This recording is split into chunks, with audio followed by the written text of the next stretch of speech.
So Mitchell, we were chatting and you read something about something that PEI has proposed with license plates for drunk drivers. And it's going to spark a conversation, I hope. But basically, yeah, it's one thing that they want to look at because PEI's rate of drunk driving charges is super high. So their government is mulling around, and I want to stress that it hasn't been put in or anything yet.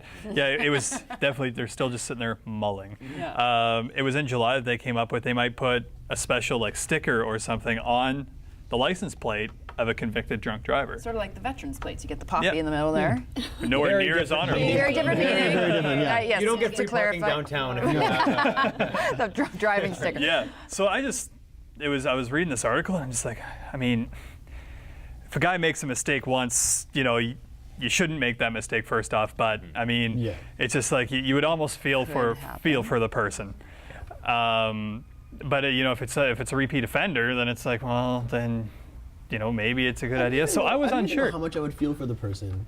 Well, I know, but I mean, it's not unavoidable. It's Right, never. absolutely. It's not like we live in a culture that doesn't have alternate means of transportation. Yeah. And No, it's not for like we live in a culture where people get you drunk against your will, and then you're forced to. I gotta pick up my kids. You got drunk. Deal with it. How long this would stay on your plate for? Because I do know people that have gotten busted for drunk driving when they were like 21, and they actually did learn their lesson. They've gone through the breathalyzer, or they had the blower thing in the car to start it, Which is a great which is idea. actually really embarrassing, anyways. Of course, yeah. But if that was a one-time thing, and let's say you have a sticker on your license plate, does it stay there till they're 30? Does it stay there till they're just 22? And like 1 year later, I think that's still something that they would be mulling about, but it's just I didn't really know how to feel about it because we do have all these alternate ways of transportation, but so does PEI, so you wonder why that rate is so high, and they have to. Speaking of alternate forms of transportation, a lot of people live in dual car households. Let's say you put the sticker on one car, they can get tanked and go in the other car and not have a sticker on it, or their spouse could also would be forced to drive around with this car with a sticker on it. I think it just means you would wake up earlier than your spouse and take the other car every day, and they'd wake up and be like, oh, I would have to think though,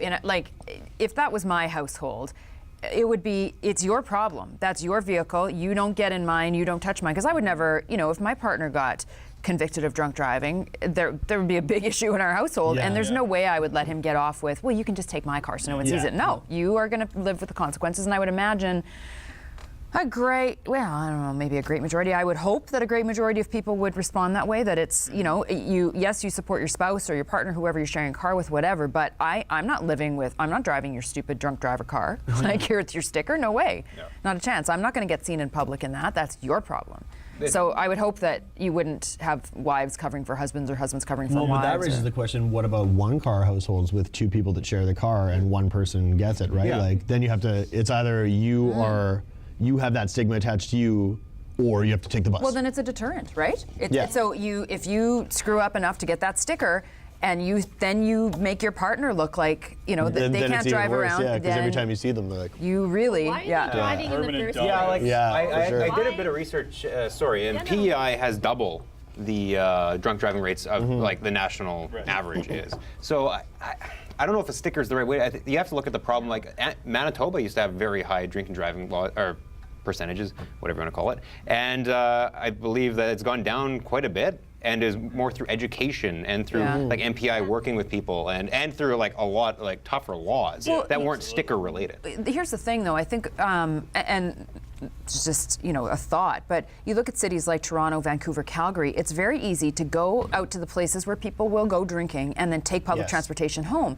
Less so in Winnipeg. I would imagine much less so in the Maritimes, because it's you're looking at smaller cities, smaller populations. I don't know what their transit systems are like. I'm just guessing here, but I know we didn't used to have as sophisticated a transit system, and we weren't like in Toronto. Maybe we still don't. Yeah, but I know all my friends who live in those cities, those big cities, some of them don't own cars. All they know is that you never have to drive if you've been drinking. So it's not a thought to get into a car. Whereas here, and oftentimes, the buses stop running at what time? I don't know, and then it's 2 in the morning. So if you don't want to pay a $50 cab bill to get home, people are going to hop in their car. Now, you're right, through education, and our systems have improved, but I wonder if maybe that's why in PEI. I don't know. There could be a reason. I still don't think that's an excuse, though. No. It's.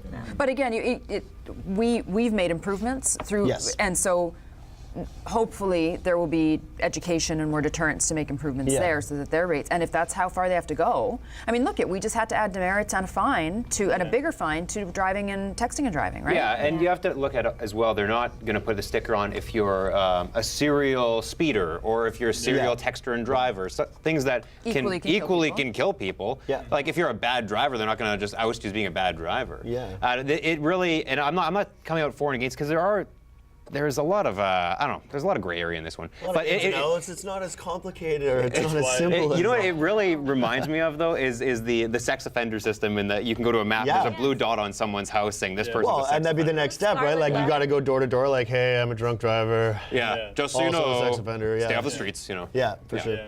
But you think about the number of times you hear about a crazy, horrible accident and alcohol is involved. Alcohol is suspected to be involved. I mean, you know, in as much as yes, speeding kills and distracted driving kills, those rates I think are much smaller comparatively to when these accidents are happening and when these things are happening. So, is it? I don't know. I'd be in favor of a sticker. I think. Me too. I say After the first one, Scarlet letter. After the first one, second one, third one, when do you give them the sticker? Like, do you give them any leeway, or is it always like? I think it should be every single time, but have it be for a 2-year probation period, and then you get to take it off or something. They should just be off the road. I don't understand why a sticker is going to make anything. You're putting a sticker, a band-aid. Then maybe it's not that big a deal. I think after the first offense and after the second, like in Manitoba, I think you get one time. If the first time you get caught, your car gets taken away, you get it back the next day or 30 days later? 24 hours. I think it depends on your level.